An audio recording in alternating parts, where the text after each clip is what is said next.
नमस्ते दोस्तों, आज अपन पढ़ने वाले हैं कि सेकंड ग्रेड मैथमेटिक्स टीचर कैसे बनते हैं।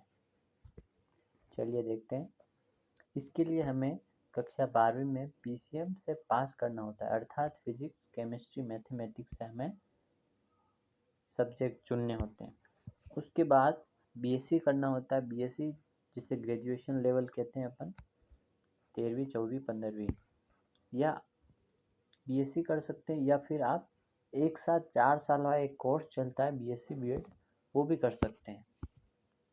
फिर सेकंड ग्रेड परीक्षा में सभी को 2 पेपर देने होते हैं। इस परीक्षा को पास करने के लिए, सेकंड ग्रेड टीचर बनने के लिए हमें 2 पेपर देने होते हैं, जिसमें से पहला पेपर सामान्य ज्ञान और दूसरा पेपर उस सब्जेक्ट का होता है जिसमें अपन अध्यापक बनना चाहते हैं। समझे आप? तो पहला पेपर सभी एक जैसा होता है, सभी के लिए एक जैसा होता है पहला पेपर, और दूसरा पेपर सभी के अपने अपने विषय के अनुसार होता है। तो अपन गणित का अध्ययन करेंगे तो हम गणित के पेपर का पाठ्यक्रम पढ़ेंगे और शुरू करेंगे। तो दूसरे पेपर का पाठ्यक्रम अर्थात गणित का पाठ्यक्रम मुख्य रूप से 2 भागों में पूछा जाता है। पहला, माध्यमिक व उच्च माध्यमिक स्तर का गणित, मतलब कि कक्षा 9वीं 10वीं और 11वीं 12वीं के स्तर का, और दूसरे जो पार्ट आता है उसमें स्नातक स्तर का गणित, मतलब ग्रेजुएशन लेवल बीएससी लेवल का मैथमेटिक्स उसमें पूछा जाता है। हालांकि क्वेश्चन दोनों के मिक्स एक साथ आते हैं, बट पूछे ऊपर नीचे जाते हैं।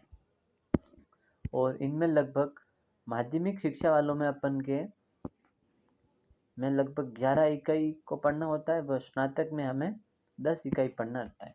तो अब आज हम ये देखते हैं कि माध्यमिक शिक्षा के अंदर कौन कौन सा पाठ्यक्रम है और हमें किस किस पाठ्यक्रम को पढ़ना है। उन 11 यूनिट को अपन अभी देखते हैं। तो अभी हम देखते हैं यूनिट नंबर 1। ये फर्स्ट यूनिट है, संख्या पद्धति। ये वाली संख्या पद्धति हो गई। इसके अंदर अपन को नंबर सिस्टम पढ़ना रहेगा। दूसरी यूनिट आती है ज्यामिति, जिसे ज्योमेट्री कहते हैं। तीसरी यूनिट है क्षेत्रमिति अर्थात मेंसुरेशंस मतलब किसी चीज का क्षेत्रफल के उसका मापन करना। तो इसके अंदर अपन उसके सब टॉपिक भी इंक्लूड होते हैं, जैसे समतलीय आकृतियों का क्षेत्रफल मतलब एरिया ऑफ प्लेन फिगर्स, पृष्ठीय क्षेत्रफल का आयतन, सरफेस एरिया एंड वॉल्यूम, बीजगणितीय एलजेब्रा, बहुपद, पोलिनोमाइल्स, फिर द्विघात समीकरण, क्वाड्रेटिक इक्वेशन, समित संख्या को अपन कॉम्प्लेक्स नंबर, और फिर अनुक्रम जिसे सीक्वेंस कहते हैं। और फिर एक और है इसके अंदर, इस अनुक्रम के अंदर एक सब टॉपिक, इसके अंदर और सब टॉपिक है समांतर श्रेणी और गुणोत्तर श्रेणी, जिसे अर्थमेटिक प्रोग्रेशन और ज्योमेट्रिकल प्रोग्रेशन एपी और जीपी कहते हैं। पार्ट क्रमचय एंड तथा संचय, जिसे परम्यूटेशन एंड कॉम्बिनेशन कहते हैं।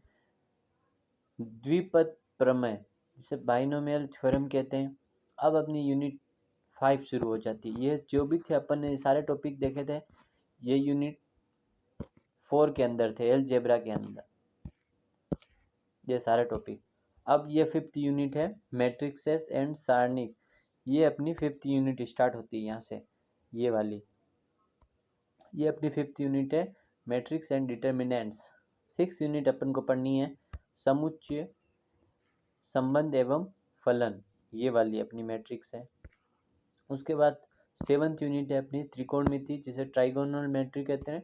इसके अंदर वापस सब टॉपिक है 3। सरल त्रिकोणमिति, जिसे हम सिंपल ट्राइगोनोमेट्री कहते हैं। उच्च त्रिकोणमिति, जिसे हम हायर त्रिकोणमिति कहते हैं। और तीसरी है प्रतिलोम वृत्तीय फलन, जिसे हम इन्वर्स ट्राइगोनोमेट्रियल फंक्शन कहते हैं। अपनी 8th यूनिट है विश्लेषणात्मक ज्यामिति, जिसे एनालिटिकल ज्योमेट्री कहते हैं। इसके अंदर अपन को वापस इसके सब टॉपिक पढ़ने पड़ेंगे, जैसे 2D कोऑर्डिनेट ज्योमेट्री, जिसे द्विविमीय निर्देशांक ज्यामिति, और 3D कोऑर्डिनेट ज्योमेट्री, जिसे त्रिविमीय निर्देशांक ज्यामिति कहते हैं। उसके बाद अपनी 9th यूनिट आती है कलन, जिसे कैलकुलस कहा जाता है। इसके अंदर अपन को वापस 2 सब टॉपिक पढ़ने रहेंगे, जैसे कलन, गणित किसे कहते हैं, डिफरेंशियल कैलकुलस किसे कहते हैं। तो डिफरेंशियल कैलकुलस के अपन को वापस इसके सब टॉपिक इसके अंदर के पढ़ने पड़ेंगे, जैसे सीमा, सांतत्य और अवकलनीयता, जैसे लिमिट, कंटिन्यूटी एंड डिफरेंशिएबिलिटी। इसके अंदर वापस अपन को कलन, अवकलन पढ़ना, जिसे डिफरेंशिएशन कहते हैं। थर्ड टॉपिक है सी, इसका अवकलन का अनुप्रयोग। तो इस जो अपन डिफरेंशिएशन पढ़ेंगे, इसके एप्लीकेशंस इसके अपन को पढ़नी पड़ेंगी, एप्लीकेशंस ऑफ डेरिवेशन। इसी 9th यूनिट के अंदर अपन को मेजर जो टॉपिक है इसका समाकलन, सेकंड नंबर वाला, वो भी पढ़ना पड़ेगा, जिसे इंटीग्रल कैलकुलस कहते हैं। इंटीग्रल कैलकुलस वापस 2 तरह का होता है और एक उसकी एप्लीकेशंस होती है, जैसे अनिश्चित समाकलन जिसे इनडेफिनिट इंटीग्रेशन, और दूसरा होता है निश्चित समाकलन जिसे डेफिनिट इंटीग्रेशन। और फिर वापस अपन इसको समाकलन के अनुप्रयोग मतलब एप्लीकेशन ऑफ इंटीग्रेशन पढ़ना होगा। उसके बाद अपनी 10वीं यूनिट है सदिश। यहाँ पे लिखना ये चूक गया है, ये अपनी है 10वीं यूनिट 10th। चलो, इसके अंदर वापस अपन को 2 सब टॉपिक पढ़ने पड़ेंगे, जैसे सदिश है फर्स्ट वाला, तो सदिश के अंदर उसका गुणा भाग ये कैसे करने वो वाला सदिश होगा। दूसरा सदिशों का गुणा, जैसे वेक्टर मल्टीप्लिकेशन। फर्स्ट वाले में अपन को सब्सट्रैक्शन और एडिशन करना रहता है, इसमें मल्टीप्लिकेशन अपन को पढ़ना रहता है बड़े रूप में। फिर ये 3 सदिशों का गुण, प्रोडक्ट ऑफ 3 वेक्टर्स, इसके लिए अपन को अलग फॉर्मूला समझने होते हैं। और फिर अपनी 11th यूनिट आती है सांख्यिकी तथा प्रायिकता, स्टैटिक्स एंड प्रोबेबिलिटी। तो स्टैटिक्स यानी कि सांख्यिकी, तो सांख्यिकी के अपन को वापस 3 इसके मेन सब टॉपिक पढ़ने रहेंगे, जैसे माध्य, माध्यिका, बहुलक, जैसे मीन, मोड, मीडियन कहते हैं अपन।